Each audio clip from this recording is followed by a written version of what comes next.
My name is Dr. Emily Foster. I'm 38 years old, and I'm about to tell you the story of how my family made me give up my medical career for my sister and what happened when I finally found the proof. I was 24 years old when I started medical school. I had a dream. I wanted to be a doctor.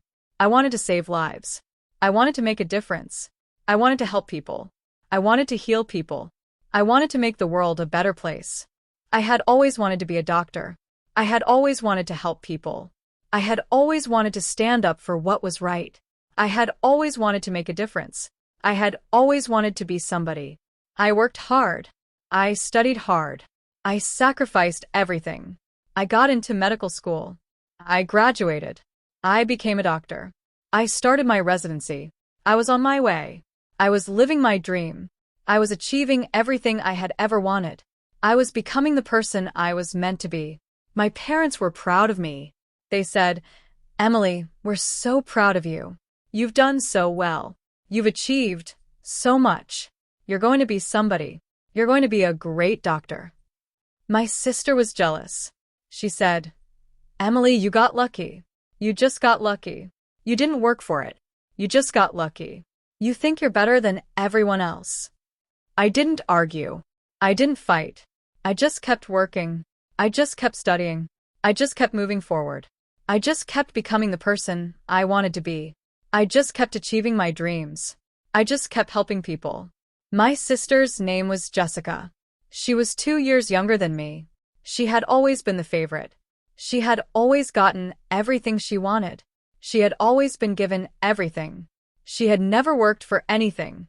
She had never sacrificed anything. She had never worked hard. She had never sacrificed anything.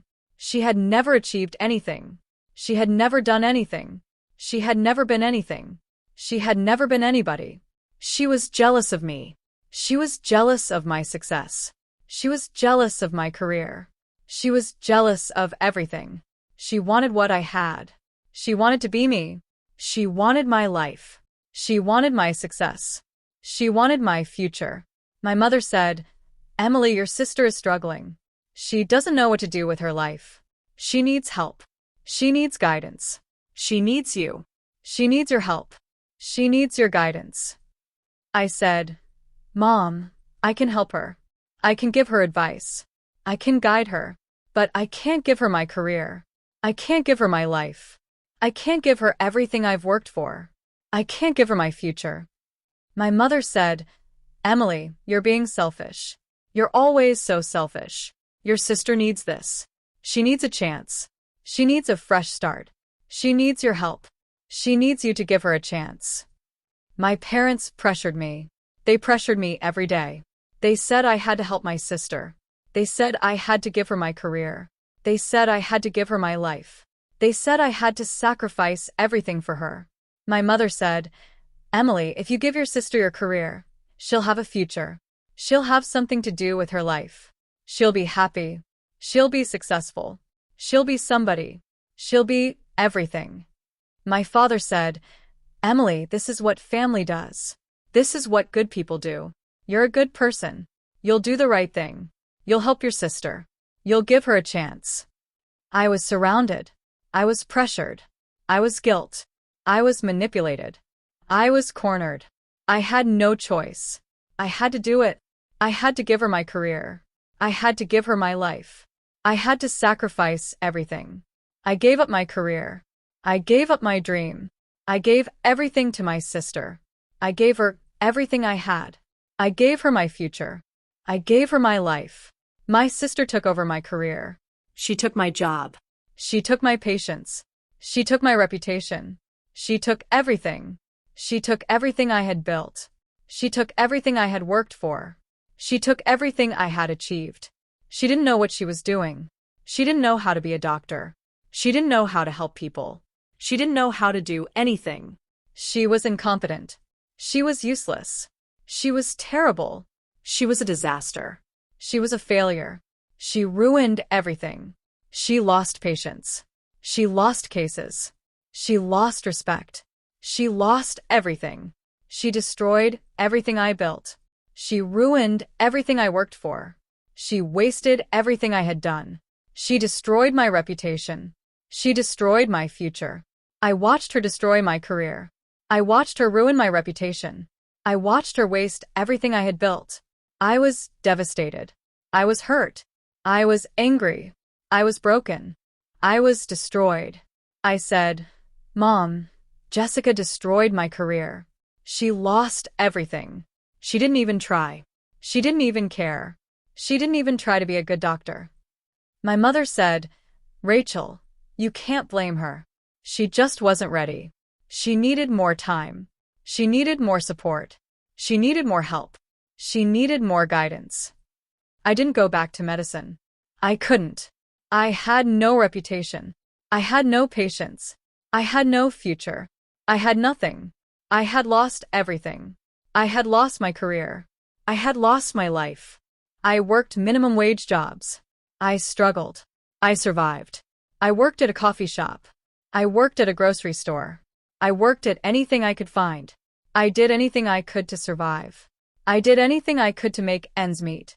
I didn't complain. I didn't ask for help. I just kept going. I just kept surviving. I just kept living. I just kept breathing. My parents didn't help me. They didn't care. They only cared about Jessica. They only cared about themselves. They only cared about her success. They only cared about her happiness. I started over. I started from nothing. I rebuilt my life. I rebuilt my career. I rebuilt everything. It took 5 years. It was hard. It was painful.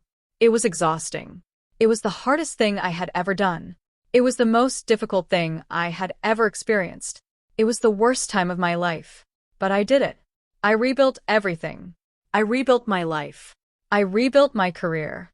I rebuilt my future. I rebuilt everything I had lost. I started a new practice. It was small. It was simple. But it was mine. It was my own. It was everything I had ever wanted. It was my second chance. When I was 35, I started to suspect something. I started to suspect that my parents had never wanted me to succeed.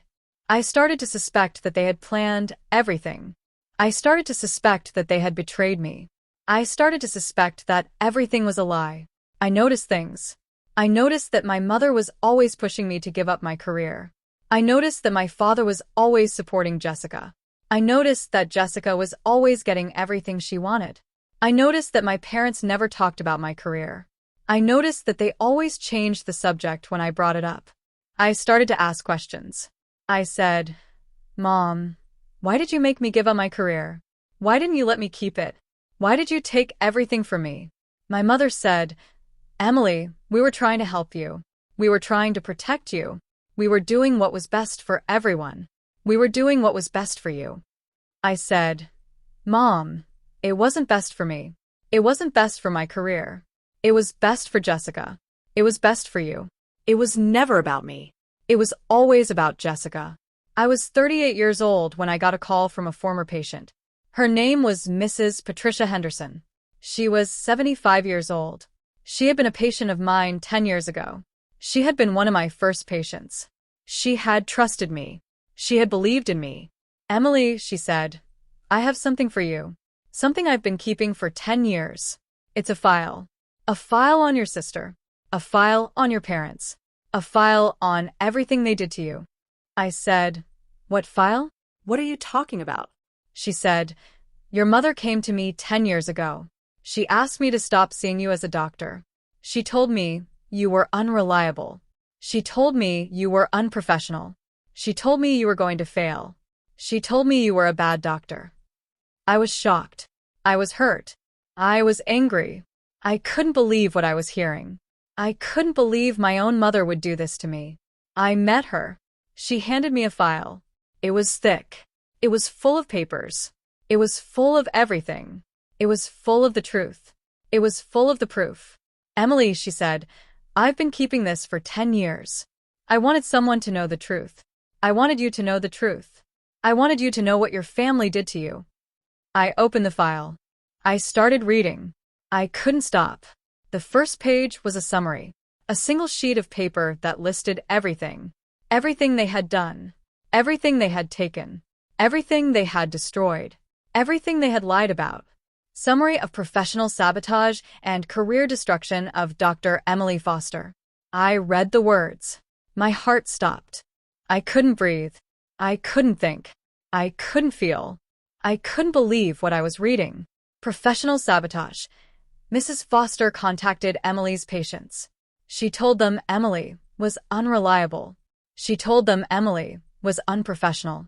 She told them Emily was going to fail. She sabotaged Emily's career. She destroyed Emily's reputation. Emotional manipulation. Mrs. Foster manipulated Emily into giving up her career. She pressured her. She guilted her. She made her feel like she had no choice. She destroyed her confidence. She destroyed her self-esteem. Financial control. Mr. and Mrs. Foster used their financial control to force Emily's decision. They threatened to cut off support. They threatened to disown her. They made her believe she had no choice. They made her believe she was helpless. Family betrayal.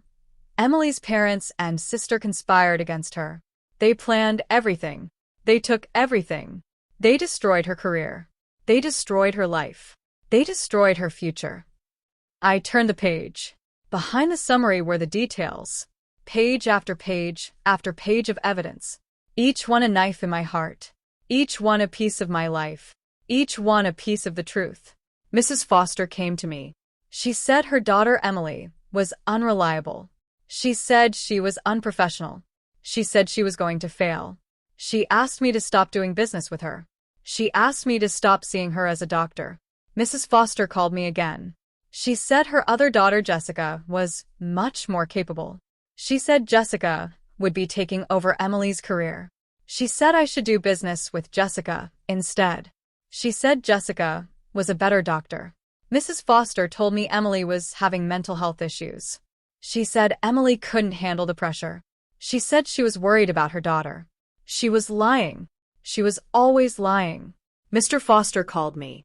He said Emily was making a mistake. He said she was being selfish. He said she was destroying the family. He was lying. He was always lying. Jessica Foster came to me. She said she was Emily's sister. She said she was taking over the practice. She said she would be handling all of Emily's cases. She was lying.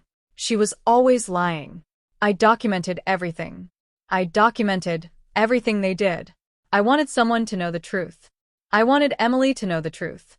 I wanted her to know what her family did. I wanted her to know everything. I read the entire file. I cried.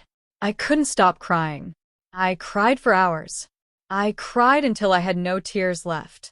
I cried until I was empty. I cried until I was nothing. I realized everything. My mother had sabotaged me. She had turned my patients against me. She had destroyed my reputation. She had taken everything from me. She had destroyed my career. She had destroyed my life. I called Mrs. Henderson. I said, "Why didn't you tell me? Why didn't you tell me what was happening? Why did you let me suffer all these years?" She said, "I didn't know how. I didn't want to hurt you. I didn't think you were ready. But I think now you are. I think now you can handle the truth." I said, "Mrs. Henderson, thank you. Thank you for keeping the file. Thank you for telling me the truth. Thank you for giving me my life back." I went to my mother's house. I had the file in my hand. I had the proof. I had everything. I had the truth. My mother was in the kitchen. She was cooking dinner. She didn't look up when I walked in. She said, "Emily, what are you doing here? You didn't call. You never call anymore." I said, "Mom, we need to talk." I placed the file on the counter. I said, "Mom, do you know what this is?" She looked at it. She said, "What is this?" I said, "This is a file from Mrs. Henderson.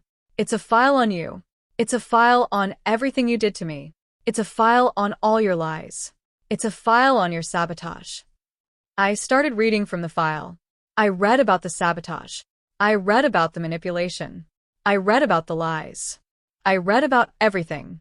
I read about the truth. My mother's face turned pale. She said, "Emily, I don't know what you're talking about." I said, "Mom, I have proof. I have evidence. I have everything. You sabotaged me. You turned my patients against me. You destroyed my reputation. You took everything from me. I went to my sister's house. She was living in a big house. She had a new car. She had everything. I said, Jessica, I know everything. I know you took my career. I know you ruined it. I know our parents helped you. I know everything. She said, Emily, I don't know what you're talking about. I didn't take anything. I worked for everything. I said, Jessica, I have proof. I have evidence. I know everything. I never spoke to my mother again. I never spoke to my father again. I never spoke to Jessica again. I moved on. I rebuilt my life. I found happiness. I found peace. I rebuilt my career. I rebuilt my reputation. I rebuilt everything. I started my own medical practice. It was small. It was simple. But it was mine. It was my own. It was everything I had ever wanted. I helped people. I saved lives. I made a difference. I healed people. I became the doctor I always wanted to be. If you've ever been forced to give up your dream for someone who didn't deserve it, I want you to hear something. You didn't deserve what happened to you. You didn't deserve to be used. You didn't deserve to be manipulated. You didn't deserve to be taken advantage of. You deserve to have your own dreams. You deserve to have your own future. You deserve to have your own life. My name is Dr. Emily Foster. I'm 38 years old. I gave up my medical career for my sister. And I rebuilt everything. If this story made you feel something, drop a comment below. Tell me the word that describes what you feel. Share this video with someone who needs to hear they're not alone. Subscribe for more stories like this. Thank you for listening to mine.